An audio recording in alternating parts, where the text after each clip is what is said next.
Hello super hero lovers, আজ আমি আপনাদের জন্য নিয়ে হাজির হয়েছি দ্য বয়েজ সিজন 4 এর এপিসোড 6 এর এক্সপ্লেন নিয়ে। এর আগের 5টি এপিসোড এক্সপ্লেন চ্যানেলে আছে, সেগুলো আগে দেখে ফেলুন। আর এদিকে চলুন শুরু করি আজকের এই নতুন এপিসোডটি। এপিসোডের শুরুতে আমরা দেখি বুচার সামিরকে টর্চার করে আর তাকে জোর করে যাতে সে তার জন্য ভাইরাস বানিয়ে দেয়। সামির জানায় এরকম ভাইরাস বানাতে তাও ল্যাবে না কম করে 1 মাস তো লাগবেই, কিন্তু বুচার তাকে মাত্র 1 সপ্তাহের টাইম দেয় ভাবার জন্য। অপরদিকে কিমিকো পুলিশ স্টেশনে যায় ফ্রেঞ্চির সাথে দেখা করতে, আর সে জানতে পারে ফ্রেঞ্চি কারোর সাথে দেখা করবে না এমন জানিয়ে দিয়েছে। ওদিকে যেহেতু এখন ক্যামেরা নেই, তাই ভটের নিউজ চ্যানেলের নতুন অ্যাঙ্কার এখন থেকে ফায়ার ক্র্যাকার। আর এদিকে এমএম অনেক টেনশনে আছে, আর সে টেনশন দূর করার জন্য মেডিটেশন করছে। ঠিক তখন তাকে এট্রেন ফোন করে আর তাকে বলে আমি আর কোনো ইনফরমেশন দিতে পারবো না, কারণ সে যে সন্দেহ হয়ে গেছে তার উপর।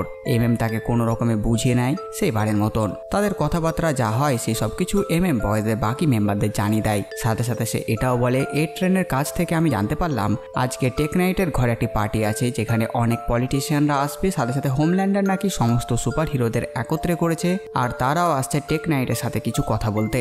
এরপর আমরা ওয়ে ভিভার নামক এক নতুন সুপকে দেখি, যার পাওয়ার হচ্ছে স্পাইডারম্যানের মতন। তার কাছে এসে তাকে ড্রাগস দিয়ে অজ্ঞান করে দেয় এমএম, আর তার কস্টিউমটি চুরি করে নেয়। ওদিকে হোমল্যান্ডার বাকি সুপদের নিয়ে টেক নাইটের পার্টিতে উপস্থিত হয়। এখানে সেজ দেখে অ্যাসলিও সে পার্টিতে আছে। তারপর আমরা দেখি টেক নাইট সেখানে ফায়ার ক্র্যাকার ও এট্রেনকে তার ফ্যামিলির ইতিহাস বলে। ওদিকে হিভি ওয়ে ভিভারের কস্টিউম পরে রেডি হয়, আর সে সেটি পরে টেক নাইটের পার্টিতে উপস্থিত হয়। তাকে সবাই সেখানে ওয়ে ভিভারই ভাবে, কারণ চেহারা তো দেখা যাচ্ছে না, আর একটু চাল চলন তার মতন করলেই কেই বা ধরতে পারবে। হিভি সেখানে লুকিয়ে বিভিন্ন জায়গায় মাইক্রোফোন রেখে দেয়। টেক নাইটও তাকে আসল ওয়ে ভিভারই ভেবে নেয়, আর তাকে নিজের বেসমেন্টে নিয়ে যায়। ওখানে পাশে হোমল্যান্ডার সেজ ও ভিক্টোরিয়া ঠিক করে সমস্ত পলিটিশিয়ানরা যারা সেখানে এসেছে তাদেরকে বুঝিয়ে নিজেদের সাইডে করে নেবে তারা।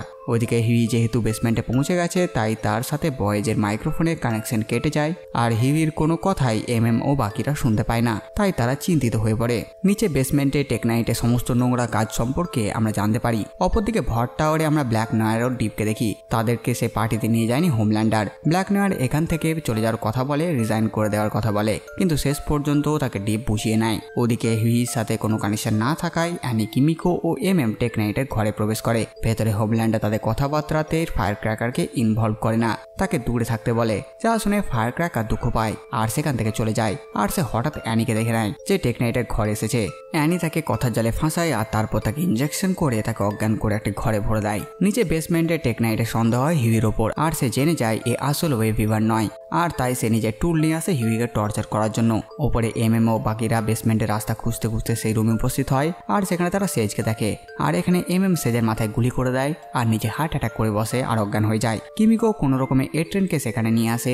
এট্রেন এমএমকে তোলে আর প্যারামেডিকের গাড়ির কাছে রেখে আসে। সেখানে একটি ছোট ছেলে এট্রেনকে দেখে, আর তাকে দেখে সে খুব খুশি হয়, কারণ একটা সুপার হিরো একজনকে বাঁচিয়েছে, যা দেখে এট্রেনকেও খুব ভালো লাগে, আর সে সেখান থেকে চলে যায়। এদিকে কিমিকো অ্যানি টেক নাইটের বেসমেন্টের রাস্তা পেয়ে যায়, আর সেখানে পৌঁছে যায়, আর টেক নাইটকে মারতে লাগে কিমিকো। ওদিকে সেজের মাথায় গুলি লাগার কারণে তার ব্রেন আবার ড্যামেজ হয়ে গেছে, আর সে আগের মতন কাজ করছে না। তার কিছুই মনে নেই, একটু টাইম লাগবে সবকিছু হিল হতে।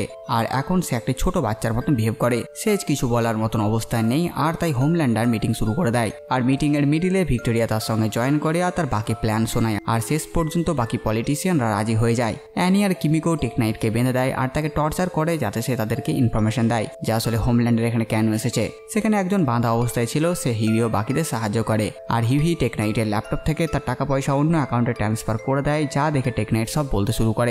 সে বলে হোমল্যান্ডার আর তার মধ্যে একটা ডিল হয়েছে, টেক নাইটের যত জেল আছে সেগুলো আরো বড় করা হবে, আর যারা আগামীতে হোমল্যান্ডারের বিরুদ্ধে যাবে তাদেরকে সে জেলে বন্দি করে রাখা হবে। তার কাছ থেকে ইনফরমেশন পাওয়ার পর হিভি, অ্যানি ও কিমিকো সেখান থেকে চলে যায়। ওদিকে হাসপাতালে ডাক্তার এমএম কে টেনশন নিতে নিষেধ করে, কারণ আজকের আর একটা হালকার উপর দিয়ে গেছে। অপরদিকে কিমিকো আবার ফ্রেঞ্চির সাথে দেখা করতে যায়, কিন্তু ফ্রেঞ্চি দেখা করে না তার সাথে।